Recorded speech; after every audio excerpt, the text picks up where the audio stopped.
What's up everyone, and welcome back to Nexus. There have been scammers and con artists as long as there have been people with money worth robbing, and it's probably the profession that's best at moving with times, often so far ahead of the rest of us that it stays incredibly difficult to catch people out. There are huge public information campaigns and even lessons in school about how to stay safe online. But when the criminals stay so far ahead of the crowd, it's getting harder and harder to separate the wheat from the chaff.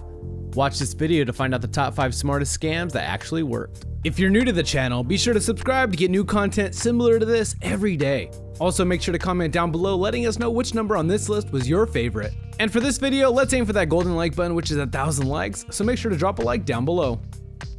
Number 5. First up, we've got phishing scams. And if you have an email address or any kind of social media, the chances are you've gotten a message before which belongs to one of these phony websites. They come through looking like they're from Microsoft or Apple or some other large trusted company, and then they ask you to put in a username and password to access your account.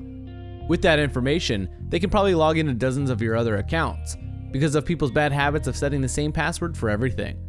So you've got to be super careful about verifying where emails come from and then the URL in the address bar. For example, you might think you're on the Microsoft website trying to log into your emails, but if the URL is a bunch of nonsense, then you should click off that page immediately. However, there's a new type of phishing scam preying on the vulnerabilities in certain browsers to get around the problem of their fake URLs being too easy to spot. It was revealed by a Chinese web developer named Zhudong Zhang, and it's kind of complicated.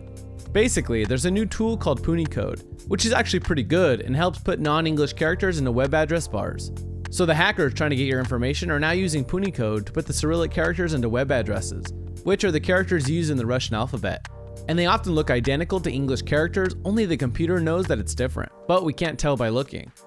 The best way to get around this scam is to either switch to using Safari, the only major web browser which doesn't fall for this trick, or to copy and paste web addresses into a word processor, where the Punycode won't work and will display the rogue URL for what it is. Number 4. 15 years ago, it would have been pretty hard to get a virus onto your phone, as most phones didn't do web browsing and didn't store information anywhere near important enough to be targeted by hackers. But as phones evolve and become closer and closer to computers, often capable of doing everything a computer can do, but just on a smaller screen, they're now a juicy target for the bad eggs out there who want to rob you blind. Today is actually still a lot harder to get a virus on a phone than a computer, and especially hard on iPhones, which have a pretty good security. And that's why the scammers have turned to creating fake apps to get people to download the viruses themselves. Ironically, these fake apps are also fake antivirus apps, promising to protect people against opportunistic thieves. This is a recent thing which has come into the wake of global WannaCry ransomware attack, preying on how worried people are that their own private files are going to be targeted and they won't have the Bitcoin to pay the ransom. But here's the crazy part. WannaCry exclusively targeted computers, exploiting a flaw in outdated Windows systems from people who didn't want to update. This summer, nearly 30 different fake apps sprang up and counting, all claiming to be known and trusted software like AVG, Norton, and McAfee. But when you look deeper, they're all some kind of malware and the majority are Trojans. Nearly all of them tell consumers that they're protection against WannaCry, even though there's no way currently of getting ransomware onto cell phones, but when really the only way to get malware onto your phone is by being tricked into downloading it like this. Number 3. When social media started to get big at the beginning of the century, it was a new breeding ground for online scams and a whole new way to steal somebody's identity. That's what's going on now, with tons of hackers targeting Facebook profiles. Even if you have your Facebook profile set to private or friends of friends, that's not enough to stop these people from stealing your photos and your name to make their fake accounts. But they're usually not targeting you, it's usually your friends.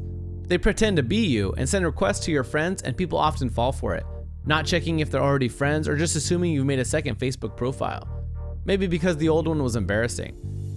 Then they start making posts and sending messages to your friends and family members, spinning a bogus story that they're in dire straits and desperately need some money sending stat. And unfortunately, people often fall for this and find themselves sending money. Even if they don't, the fake profile might send links which will take them to websites full of malware, which will then be downloaded and potentially give hackers all sorts of private information. Of course, you can report this to Facebook if you spot it. Vigilance and communication are ways to work out if you're talking to your friend or not. For example, you could always message them on a different social media, drop them a text, or speak to them in person.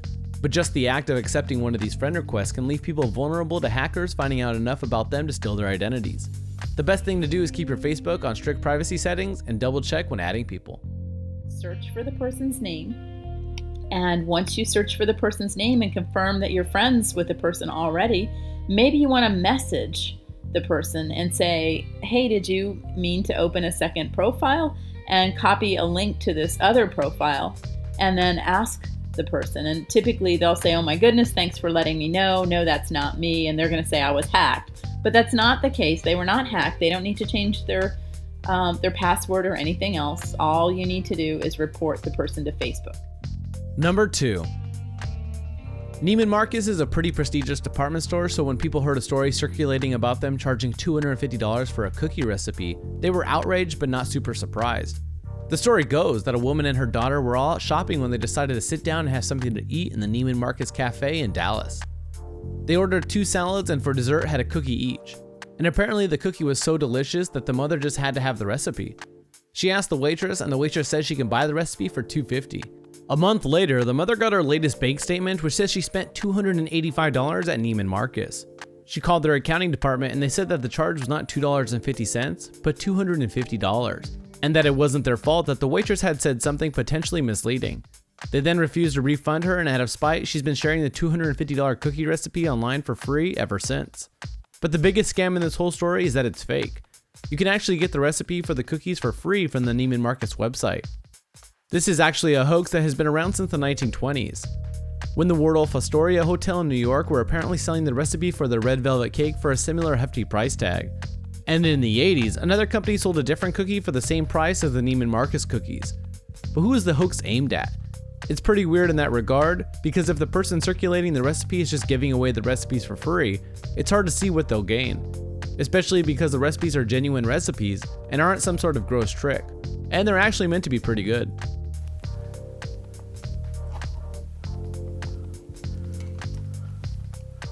Well, solid. Holding together pretty good. How about this one? This one too. You gotta let them cool. All right, here we go.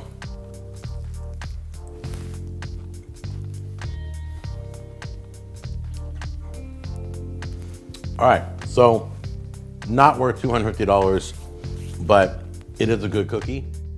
Number 1. Of course, the top spot on our list has to go to 419 scams, with them being called 419 scams because 419 is the Nigerian penal code for fraud. Obviously, these are the Nigerian email scams, but these scams have been around for decades. The first ones were actually reported in the 1980s and actually came via letters asking for money in broken English. They started off pretty simply with a Nigerian prince desperately wanting to give you millions of dollars. If you wire across the money, it will take you to transfer the cash.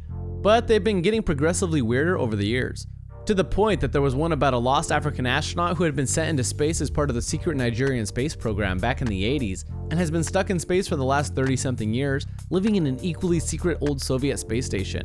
And his family desperately needed your money in order to rescue him. But despite all of this ridiculousness, people actually still fall for 419 scams. They are often long emails with tons of documentation begging for help with elaborate and sometimes believable stories. Most of them don't even come from Nigeria and are actually much more sophisticated than you might think. Their broken English is designed to trick people into thinking they're not as clever than the person who wrote the email, making them think they're the one in charge of the transaction, which anyone will tell you is con artistry 101. Basically, just try not to reply to any weird email saying you're going to come into a huge amount of money, because they're almost definitely fake. Although you could always do what one YouTuber did, which was pay $20 to a company who ships animal poo anywhere in the world, sending that out to a scammer who was trying to buy his camera by sending him fake PayPal emails falsely confirming payment. So yesterday I listed my camera on KSL Classifieds, and within a couple minutes I had this guy with broken English texting me saying that he wanted to buy my camera as a wedding gift for his fiancée so she could finish her church freedom mission. Scam, scam, scam. So this guy's definitely not getting my camera, but here's what he's gonna get. A lesson in business ethics. So I just found this pretty cool website called shitexpress.com that will let you send animal poop to anyone in the world anonymously for 20 bucks. That was our list of the top 5 smartest scams that actually worked. If you enjoyed this video, don't forget to hit subscribe so you never miss a video in the future, and hit the like button too so we hit the golden like of 1,000. Thanks for watching, guys. Peace!